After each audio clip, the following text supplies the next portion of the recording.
అందరికీ నమస్కారం. బసవಣ್ణ ఆ పేరే ఒక ఆధ్యాత్మికం, అద్వైతం, శివతత్వం.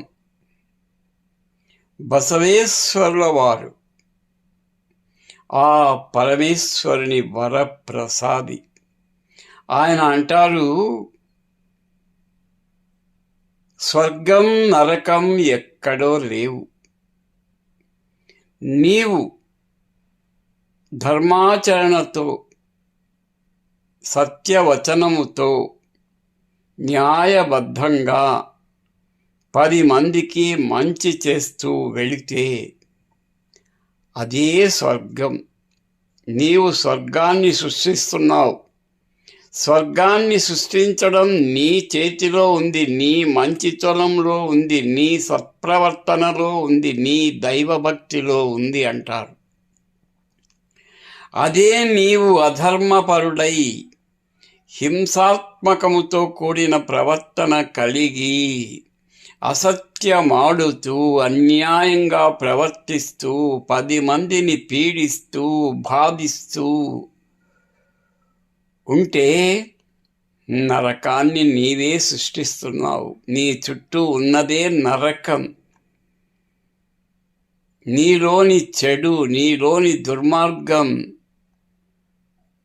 నీలోని రక్త పిపాస, నీలోని రాక్షసత్వమే నరకం.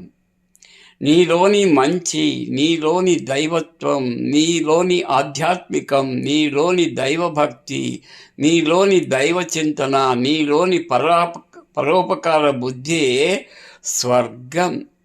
కాబట్టి కథలు చెప్పొద్దు, ఎక్కడో స్వర్గం ఉందని, పుణ్యం చేస్తే మంచి చేస్తే స్వర్గానికి వెళ్తావని, పాపం చేస్తే నరకానికి వెళ్తావని అనడం కేవలం పెద్దలు మంచి బోధించడానికి.